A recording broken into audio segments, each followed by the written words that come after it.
Estamos mais uma vez para ministrar a palavra de Deus, o estudo bíblico, culto de doutrina, a terça-feira, a Igreja Assembleia de Deus, Ministério Filadélfia de Jesus. E nós vamos meditar nesta noite no livro, na carta do apóstolo Paulo, que escreveu a Tito. O apóstolo Paulo escreveu esta carta a Tito, o pastor de Creta. Amém? Capítulo 1, versículo 5. Encargo de organizar a igreja de Creta e reprimir falsos doutores.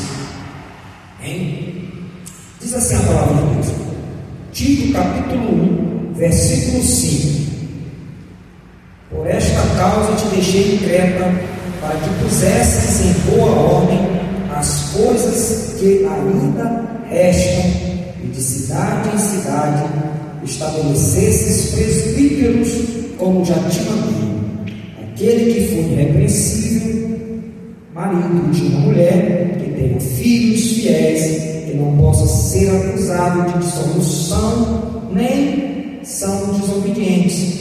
Pois convém que o bispo seja irrepreensível como dispenseiro da casa de Deus, não soberbo, não iracundo, nem dado ao vinho, nem espancador, nem cobiçoso de torpe ganância, mas dado à hospitalidade, amigo do bem, moderado, justo, santo e temperante. Bem? Então nós vemos aqui, irmãos, as qualidades do presbítero, que também naquela época era chamado, como um pastor, eram os mais idosos, pessoas idôneas, que tinham uma vasta experiência, e eles eram escolhidos para trabalhar na obra de Deus, auxiliando, trabalhando como obreiros. O apóstolo Paulo está aqui exortando a Tito, que era pastor em Creta, que é uma cidade grega. Tito também era um grego, era um prosélito que tinha se convertido a Cristo através da pregação do apóstolo Paulo, e ele deixa Tito ali em Creta para que Tito pastoreasse a igreja de Creta. Como assim também Tiago foi deixado ali em Éfeso para pastorear a cidade de Éfeso. Timóteo, ele era filho de grego, mas de mãe judia. Mas nesse caso aqui, Tito era um pastor novo, era uma pessoa que carecia de ensinamentos da parte do apóstolo Paulo, que já era um pastor veterano, um pastor que tinha experiência. E ali o apóstolo Paulo ele estava admoestando. Tito é uma das cartas pastorais. Nós sabemos que Timóteo, 1 e 2 Timóteo, são cartas pastorais, e Tito também é uma carta pastoral. E aqui ele vai dizer o seguinte: olha, por esta causa te deixei em Creta, para que pusesse em boa ordem as coisas que ainda restam, e de cidade em cidade estabelecesse esses presbíteros, como já tinha mandado, de cidade em cidade.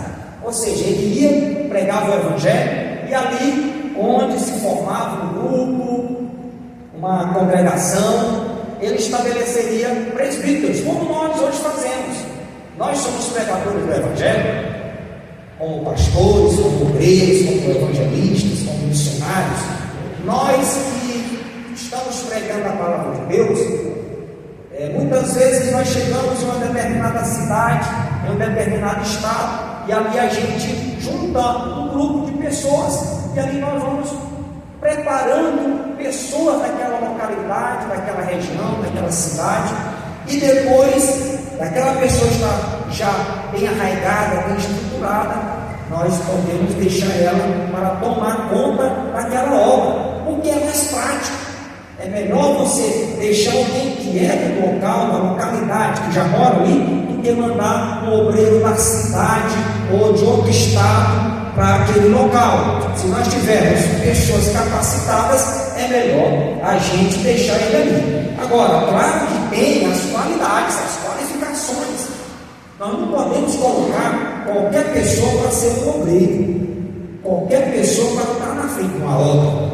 Aqui tem as qualidades, olha, que seja irrepreensível. O que é uma pessoa irrepreensível?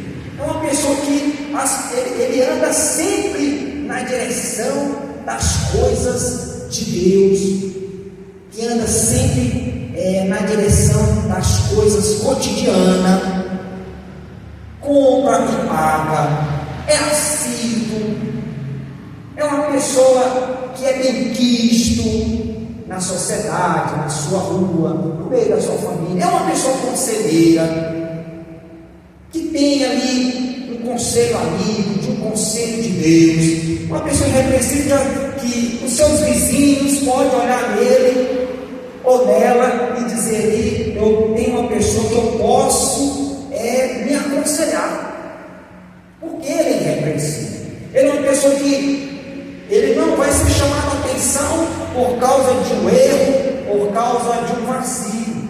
Ele é irrepreensível. E também ele seja marido de uma só mulher. Irmão, nós vemos hoje que tem muitos obreiros dirigindo obra que já está no terceiro casamento. Terceiro casamento. Outra tem quarto, quinto casamento. Virou uma coisa tão normal, igual trocar de roupa. Não é? Ficou uma coisa tão normal que pessoas ainda presidente de ministério, presidente de grandes campos, que já estão no terceiro casamento. Mas aqui o apóstolo Paulo estava dizendo para Tito que tinha que ser irrepreensível e marido de uma só mulher. É claro que tem as questões, ficou viúvo, houve a questão de traição, mas no normal, o obreiro, ele tem que ser marido de uma só mulher. Não é por qualquer motivo que ele vai se divorciar. Tem os motivos. Aqui a palavra de Deus está dizendo que ele tem que ser marido de uma só mulher, que tenha filhos fiéis, filhos que estejam na igreja, filhos que estejam acompanhando o pai, porque o pai é pastor. Aí ele tem que fazer primeiro a administração na sua casa espiritual, dirigir primeiro os seus, pastorear primeiro os seus, para depois você pastorear a igreja de Deus, porque esse é o conselho do apóstolo Paulo. E nós temos que seguir o que está aqui, os ensinamentos da palavra de Deus. É claro que nós vemos que muitos casos, os pastores, os obreiros criam os seus filhos na igreja, criam na admoestação do evangelho, ensinando como deve se portar no caminho, como diz o sábio Salomão, no capítulo 22 de Provérbios, no versículo 6: ensina o teu filho no caminho em que deve andar. Aí o pastor, o obreiro, o presbítero, ele ensina. Mas se depois de grande ele se desviar, é culpa do pai, é culpa da mãe? Não, ele ensinou. Agora, cabe ao obreiro, ao pastor, ao presbítero, ao evangelista, ao homem de Deus, à mulher de Deus, criar os seus filhos no caminho da verdade, trazendo para a igreja, pequenininho. Você traz para a escola bíblica dominical, você traz para os cultos de ensino, você traz para os cultos de doutrina. Traga o filho nos domingos, para que ele possa aprender. Porque às vezes a gente acha, tem 3 crianças atrás, mas a gente acha que aquelas crianças ali não estão prestando atenção no que nós estamos falando. A netinha do evangelista Augusto mesmo, toda vez que ela vem aqui, ela pega o microfone ali e vem aqui na frente para cantar. Por quê? Porque ela já sabe que louvar a Deus é coisa boa. Ela já que quando ela vem aqui para frente, louva a Deus, é coisa boa, mas quem ensinou ela? Foi o pai, foi o avô, foi a avó, no caminho em que ela deve andar. Aí ela vai crescer com aquilo ali na mente dela, aquelas crianças que estão sentadas ali também, vão crescer com essa ministração da palavra que os pais ministram, que os líderes ministram, e aquilo ali vai inculcando na mente da criança. E a criança, quando crescer, ela não vai se desviar daquele ensinamento, mesmo que às vezes se afasta da palavra de Deus, do Evangelho, mas aquela palavra ficou inculcada na mente dela, e vai ser como o filho pródigo, que quando estava lá, querendo se alimentar de bolotas, ali daqueles alimentos que eram dados aos porcos, ele pensou, ele lembrou da casa do pai, e diz: olha, na casa do meu pai, os seus empregados se alimentam bem, se vestem bem, tem cama limpa, tem casa para dormir, e eu estou aqui largado, jogado, com vontade de comer bolotas, comida de porcos.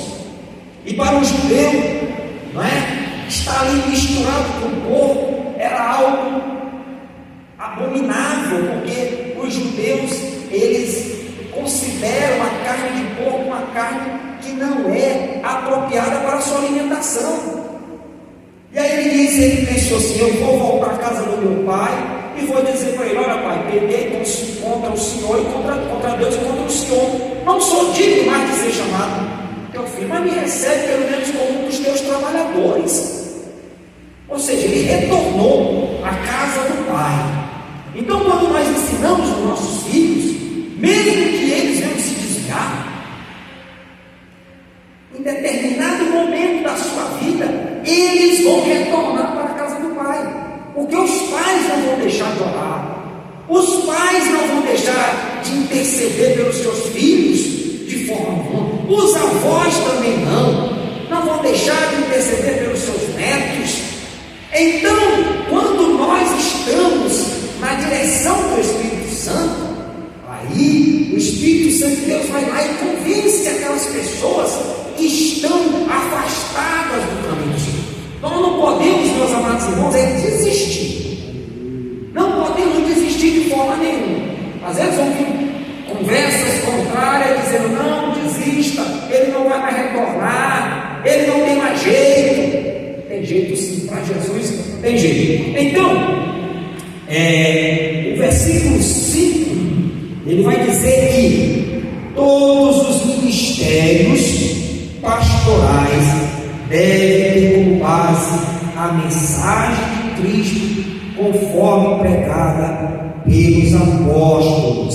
Então, todo ministério pastoral deve ter como base a mensagem de Cristo. Paulo foi um homem usado por Jesus Cristo.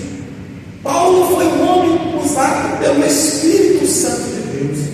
Ele teve um encontro com Jesus lá no caminho de Damasco, quando ele ainda estava respirando ódio, já com cartas para prender, para açoitar e para matar os cristãos. Ele teve encontro com Jesus, e ali ele cai. E ali ele é transformado.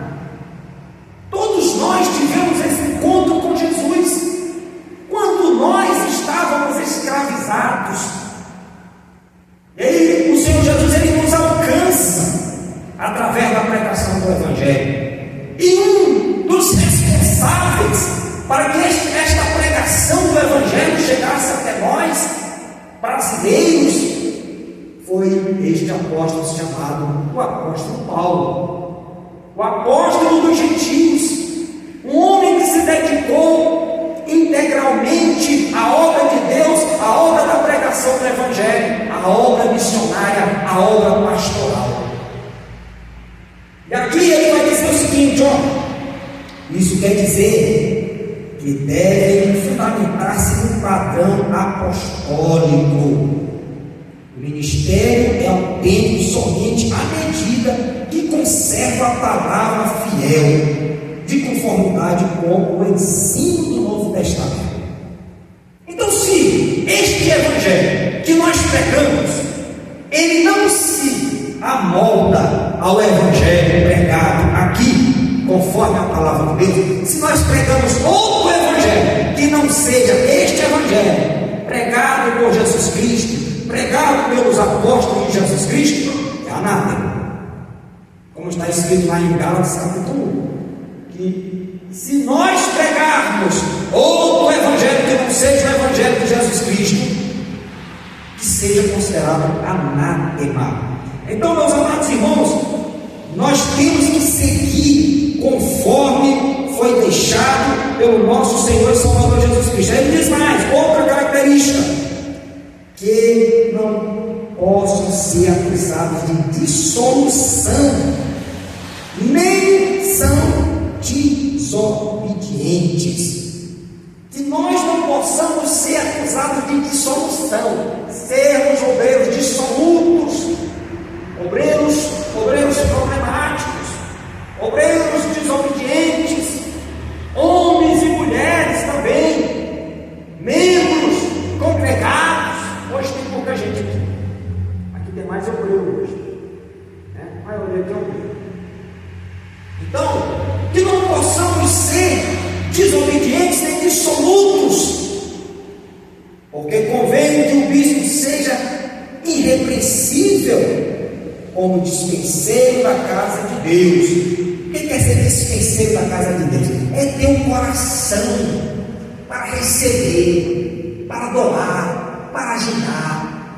Isso é ser dispenseiro, é receber bem, é doar, né? É estar apto, é estar pronto para trabalhar na obra de Deus, a contribuir na obra de Deus, com o seu trabalho, com as suas finanças, com os seus dízimos, com as suas ofertas. Dispenseiro é ter a mão aberta para o reino de Deus. Eu fico pensando, meus irmãos, que o evangelista Augusto está com o trabalho de fundo do PIB, e ele sempre tem reclamado, pastor, a contribuição está baixa. Eu digo, não, então vamos orar, vamos anunciar mais, porque isso é bom para a igreja, é bom para o povo de Deus, a contribuição, a união.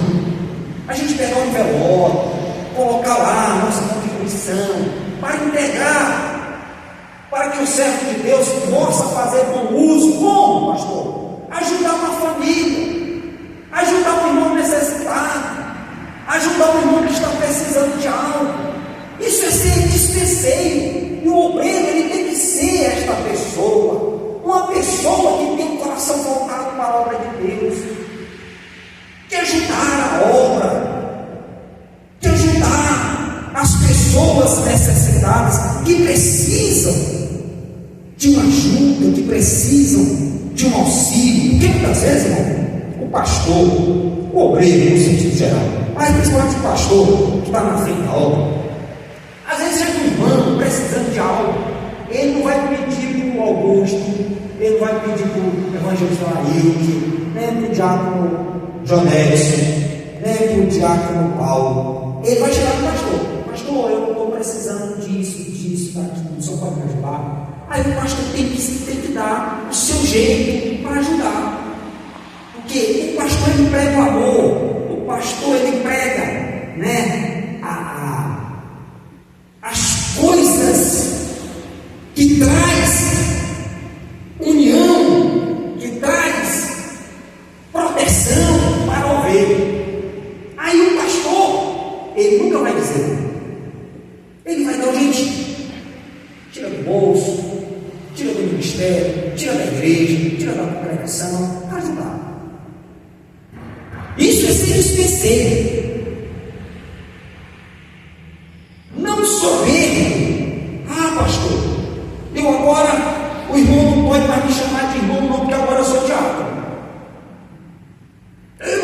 Não me chama de diácono, não me chama de irmão, não, eu sou diácono. Uma certa vez eu estava aqui na igreja, não era aquela igreja pequena não. Aí tinha um obreiro aí, um pastor, e eu fui ali ao banheiro, e aí de repente ele também entrou no banheiro.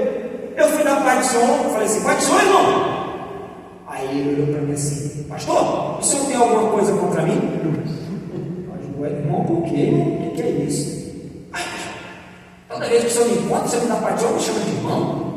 Eu digo: o senhor não é irmão, não? Você não é meu irmão, não? Não sou irmão? Mas você não me chama de pastor. Eu digo: então pode ser o pastor. Amém? Então tem coisas, irmão, que se eu não me chamar de irmão, pode ser o irmão. Amém? Pode ser o Júnior. Amém? Pode ser o pastor. Amém? Eu sou irmão, eu sou servo, nós somos servos. Não podemos ser obreiros soberbos, não podemos ser crentes soberbos, porque não somos obreiros que é soberbo, porque tem crente soberbo, e aquele crente soberbo, ele vira um obreiro soberbo. E aí nós que somos pastores, o que eu estou falando aqui com pessoas que futuramente podem ser pastores, é observar, na hora que for consagrar um obreiro, prestar ele, saber se ele é soberbo, saber se ele é obediente, saber se ele é dispenseiro, saber se ele é paciente, se ele é amoroso. Amém? Outra coisa, não ser iracundo, raivoso, sabe? Não pisa no meu pé, não. Não olha para mim de olho atravessado, não. Iracundo, meu camarada, qualquer coisa ele espana, ele zanga, ele explode. Nós não podemos, como servos de Deus, nós temos que ter o exemplo de Cristo.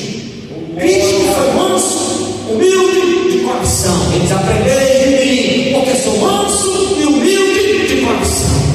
Glória a Deus.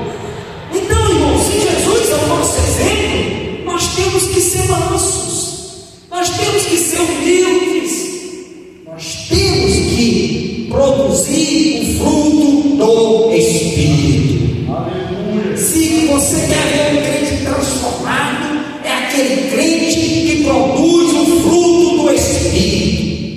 Ele se importa, ele conversa bem, ele tem tranquilidade, ele é manso. Mesmo nos momentos de maior dificuldade, de confronto, ele se porta como um crente fiel. Porque ele não vai bater boca por besteira. Porque às vezes o inimigo, ele quer ver um crente, irmão, sair do sério. Ao crente zanga, ao crente bate boca. Aí sabe o que o inimigo fala? Rapaz, tu não é crente não. Aí a pessoa passa dela. Por quê? Está dizendo que o crente ele não pode ser iracundo, ele não pode ser aquele crente bravo, cheio de ira, cheio de raiva. Não, ele está dizendo aqui que o crente, que o obreiro, que o pastor, que o presbítero, que o bispo tem que ser pessoas que têm equilíbrio. Glória a Deus. Porque senão, não produziu o fruto do Espírito. Augusto, por favor, leia aí Gálatas capítulo 5, Evangelista Augusto, Gálatas capítulo 5, versículo 22. Gálatas 5, 22. Para a gente, né? Gálatas 5, 22. Salve a amada igreja com a santa e gloriosa paz do nosso Senhor Jesus. Amém. Mas o fruto do Espírito é amor, gozo, paz, longanimidade, benignidade, bondade, fé, mansidão, temperança. Contra essas coisas não há lei. Então, quando um crente ele produz o fruto do Espírito, a palavra de Deus está dizendo que contra estas coisas não há lei. Porque está mostrando uma pessoa transformada, uma pessoa santificada. Sabe? Quando o crente ele tem esse fruto, tem o fruto do Espírito, aí vem as qualificações do fruto do Espírito: o amor, a paz, a longanimidade, a benignidade, a bondade, a fé, a temperança.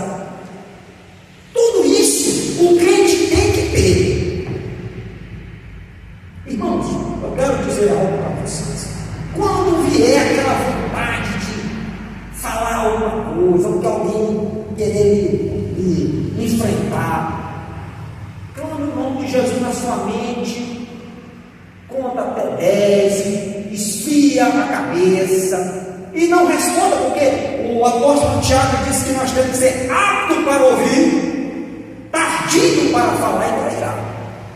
Porque quem fala demais, perde a razão. Nós temos que ser, vamos escutar. Deixa a pessoa falar, falou. Aí você escutou. Aí você agora vai responder. Porque aí o Espírito Santo, enquanto você está ouvindo, o Espírito Santo está trabalhando em você e já está te dando a resposta para você responder da forma correta. Por isso que o crente não pode ser iracundo. Outra coisa, o crente não pode ser dado ao vinho. Tem pessoas que dizem assim, não, pode beber um vinho, um golinho de vinho, não causa mal nenhum, não. Um golinho de vinho, começa com um golinho, uma tacinha de vinho. Daqui a pouco está com sangue de boi todinho, já seco, já está com o pé virado para o lado.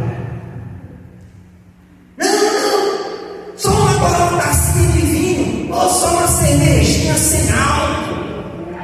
Daqui a pouco ele já está como é o nome daquela famosa? Daquela. Como é que é o nome, rapaz? 51.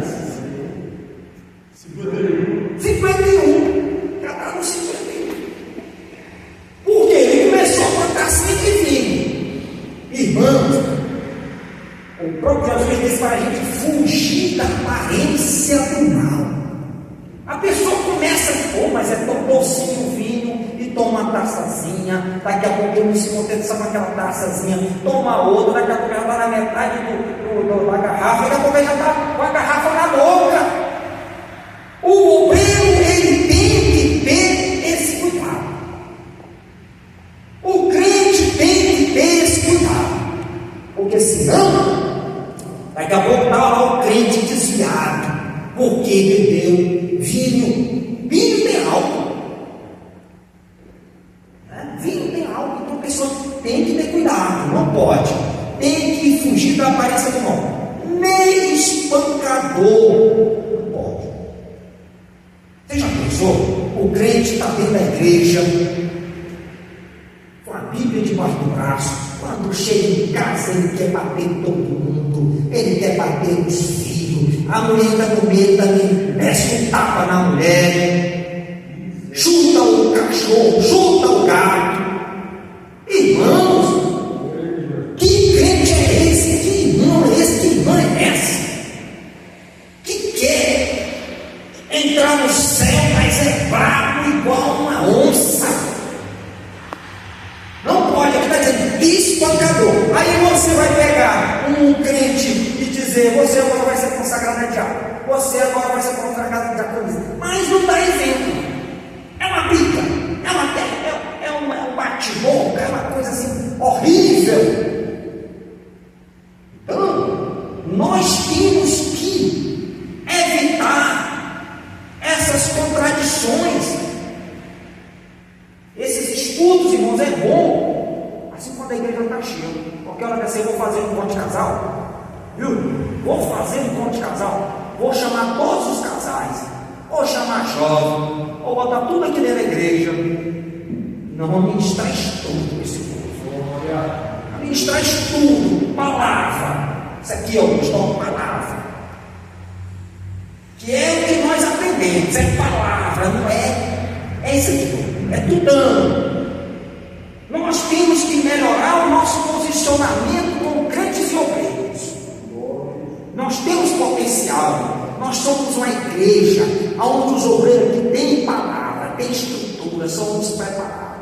São homens que têm palavra. São homens que têm bom testemunho. Eu falo isso aqui, é só, porque nós temos que estar sempre reafirmando. Mas aqui os nossos obreiros são homens de direito. São homens que não têm que se envergonhar, nunca nos deram trabalho. Os obreiros formados por nós aqui, nunca vi dizer que um obreiro nosso cantou uma mulher por fora. Nunca vi uma notícia dessa na na nossa igreja, o obreiro A, B ou C cantou uma irmã, cantou uma pessoa ali. Não. Por quê? Porque são ensinados, são obreiros forjados, que têm comprometimento com o reino de Deus, que têm comprometimento com a obra de Deus. Ele está dizendo: não seja espancador, nem cobiçoso de torpe ganância. É um camarada que só quer saber das coisas deste mundo, não quer saber de buscar a Deus, de orar, de ler. Mas esta pessoa que está enquadrada aqui, não é o caso de vocês, esta pessoa que se enquadra aqui, que tem muitos no mundo, e muitos dentro das igrejas, nós temos visto muitas igrejas por aí, que as pessoas só se preocupam com o reino da terra, só se preocupa se esforçar para as coisas desta terra. Tem 2, 3 empregos, não tem tempo para estar na igreja, bota a igreja em segundo plano, nunca tem tempo para orar, nunca tem tempo para vir para os estudos bíblicos, para as escolas bíblicas, para os cultos de oração. Por quê? Porque as pessoas estão tão ansiosas. Nos últimos dias, Jones, as pessoas estão se matando para juntar tijolo na terra. É o que Jesus falou. Você pode servir, você só pode servir ao Senhor. Você não pode servir a dois. Você não pode servir a Mamon e nem a Deus. Ou você serve a Deus ou você serve a Mamon. E nós aqui, nós escolhemos servir a Deus. Não escolhemos de forma nenhuma servir Mamon. Mamon não nos domina. Nós somos pessoas equilibradas, que sabemos administrar o que nós ganhamos e vivemos bem. Glória a Deus, temos nossas casas, temos nosso trabalho, temos as nossas coisas, porque obreiros que têm a chamada, ele tem que ser desapegado das coisas materiais, mas ele tem que saber administrar, tem que ter suas coisas, tem que cuidar da sua família, tem que ter sua casa, tem que ter seu carro bom, trabalhar, no suor do Senhor, mas não pode ser apegado às coisas materiais. Porque quando a pessoa começa a brincar demais, e se o coração dele ou dela for voltado muito para as coisas materiais, ele ou ela esquece as coisas espirituais, que é o principal, porque a nossa busca e o nosso desejo primordial é morar no reino de Deus. Mateus 5,33 diz assim: buscai em primeiro lugar o reino de Deus e a sua justiça, e as demais coisas vos serão acrescentadas. Então, qual o objetivo da igreja? É buscar o reino de Deus e a justiça de Deus. Buscar em primeiro lugar o reino de Deus e a sua justiça, e as demais coisas vos serão acrescentadas. Então, o apóstolo Paulo continua dizendo aqui, bem cobiçoso de torpe ganância. Aqui no versículo 6, quando ele diz irrepreensível, marido de uma só mulher, nós temos aqui as qualificações morais do pastor, ou do obreiro, do candidato a obreiro ou a pastor, né? Nós vamos ler aqui um pouco das qualificações desses homens de Deus. Ele diz assim: se algum homem deseja ser bispo, aquele que tem sobre si a responsabilidade pastoral, o pastor, deseja um cargo nobre e importante para ele. É necessário, porém, que essa aspiração seja confirmada pela palavra de Deus e pela igreja, porque Deus estabeleceu para a igreja certos requisitos específicos. Quem disser chamado por Deus para o trabalho pastoral deve ser aprovado pela igreja segundo os padrões bíblicos. Então nós que temos esse chamado pastoral, ministerial, nós temos que seguir os padrões bíblicos. Por quê, meus amados irmãos? Que muitos obreiros hoje estão deixando a desejar. Muitos obreiros estão escandalizando o Evangelho, porque não passaram por uma peneira, porque não passaram pelo crivo da palavra de Deus, pelo crivo eclesiástico, pela cobrança evangelista Augusto. Sabia se aquele obreiro maneja bem a palavra da verdade? Se ele verdadeiramente tem conhecimento daquilo que ele está pregando, se ele não está só, falando ao vento, ou se ele tem conhecimento profundo da palavra de Deus, se ele tem um joelho calejado de oração. Um homem que ora, ele tem vitória. Olha, joelho no chão, vitória na mão. Quem ora tem vitória. Então nós que somos obreiros, nós que somos crentes, nós temos que ter uma vida de oração, para que o Espírito Santo de Deus ele se torne amigo íntimo nosso, porque ele já está dentro de nós. 1 Coríntios capítulo 6, versículo 19, porque nós somos templo e morada do Espírito Santo de Deus. Ele habita em nós, ele está dentro de nós. Agora o que cabe a nós é esta intimidade e este relacionamento com o Espírito Santo. Aí ele vai conduzir a igreja, aí ele vai conduzir o povo. Por que será que a igreja hoje, nos dias atuais, está morna, fria? O povo está frio, o povo está desalentado, o povo não quer mais estar na igreja, o povo não quer mais obedecer muitas vezes às suas lideranças, porque estão longe de um relacionamento íntimo com o Espírito Santo. Irmãos, quando a igreja, quando o povo, ele tem um relacionamento íntimo com o Espírito Santo de Deus, ele tem vontade de estar na casa de Deus, ele tem vontade de ouvir a palavra de Deus, ele tem vontade de se relacionar com Deus. O coração dele está aberto para as coisas de Deus, o coração dele está aberto para fazer a obra de Deus, o coração dele está aberto para orar pelos enfermos, para levar a palavra de Deus aos sedentos e amargurados, porque ele não se contenta em ter esta alegria só no coração dele, ele quer transmitir esta alegria para os outros, e é coisa boa você saber que o Espírito Santo de Deus está em você e que ele te conduz, assim como ele conduziu Jesus quando Jesus esteve na terra. Jesus se deixou levar pelo Espírito Santo. Ele foi até João Batista ser batizado. João Batista diz assim: Senhor, o Senhor vem até a mim, eu que deveria ter ido a ti. Jesus fala assim para ele: João Batista, deixa por agora, que seja cumprido em mim toda a justiça de Deus.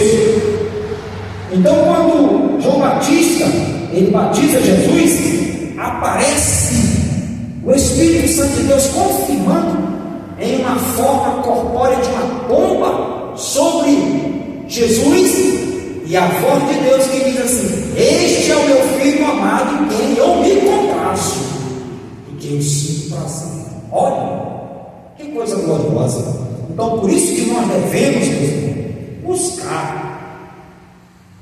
Ah, mas o irmão lá não busca, o irmão B não busca. Não buscar, não fazer a nossa parte. E nós podemos incentivar, influenciar toda uma igreja, toda uma nação, quando nós buscamos. Olha, eu achei muito lindo, debaixo dessa chuva, e vocês estão aqui, não é? Poderia muito bem dizer: eu não vou, está chovendo demais, porque estava chovendo grosso. Estava uma chuva grossa. Quando eu saí de casa, a chuva estava muito grossa mesmo. Mas estão vocês aqui, ó, para engrandecer e louvar o nome do Senhor. Quem é que faz isso? É o Espírito Santo de Deus na vida de vocês. É o desejo de vocês de buscar esta presença gloriosa do Espírito Santo. A Aí quando a gente chega em casa, a gente dorme tão bem, né? Oh meu Deus, que bom que eu fui para a igreja, que bom que eu ouvi a palavra de Deus, que eu orei, que eu busquei o meu Deus, eu busquei o Senhor Jesus. É maravilha! Isso vai ser anotado lá, olha, no livro das obras. Olha o galardão de cada um que se esforçou para estar na casa de Deus, o galardão que nos será dado naquele grande dia, né? Louvado seja o nome de Jesus. Ele vai dizer mais aqui, ó. Mas dado a hospitalidade, então o obreiro tem que ser alguém que seja uma pessoa dada à hospitalidade. Chega alguém na sua casa, na minha, nós temos que receber ele. Outro dia eu fui na casa do João Edson lá, ele me recebeu muito bem, me convidou na realidade. Me convidou, fui lá comer um churrasco, né? Comi uma comida gostosa, me tratou muito bem, graças a Deus. E assim, hospitalidade. Se ele for na minha casa, foi outro dia na casa do Augusto, ele me ligou: pastor, estou aqui com os milhos assando aqui, vem aqui, pastor. Fui lá, comi aquele milho gostoso. É hospitalidade, é coisa gloriosa, é coisa maravilhosa, que nós, como cristão, nós temos que ter. E nós recebemos os nossos irmãos que vêm de outras cidades, que vêm de outros estados, e a gente recebe com todo amor, com todo carinho, trata bem, porque isso faz parte do cristão, daquele que tem a vida transformada, daquele que tem a graça de Deus, a graça do Espírito Santo, a graça salvadora, que nos transformou, que antes nós éramos pessoas ingratas, éramos pessoas insensíveis, mas agora não, o Espírito Santo de Deus que habita em nós, ele nos tornou pessoas sensíveis à voz do Espírito Santo. O nosso coração agora é um coração cheio de graça, cheio de amor, para que nós possamos verdadeiramente cumprir as obras que Deus tem na vida de cada um de nós. E nós estamos plantando no banco celestial. Em vez de muitas vezes nós estarmos aplicando na bolsa de valores, onde vai estar só juntando tesouro na terra, nós estamos juntando tesouro no céu. Oh, aleluia!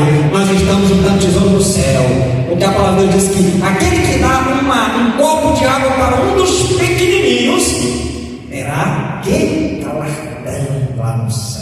Amém? Glória a Deus! Louvado seja o nome de Jesus. Ele diz mais: amigo do bem, ser amigo do bem, tratar as coisas certas, não ser amigo do mal, coisas que trazem maldade, não ter coração do bem, que deseja o bem, mesmo aqueles que te perseguem, ou que nos perseguem. Sabe o que nós temos que fazer? O próprio Jesus disse que nós temos que orar por aqueles que nos perseguem.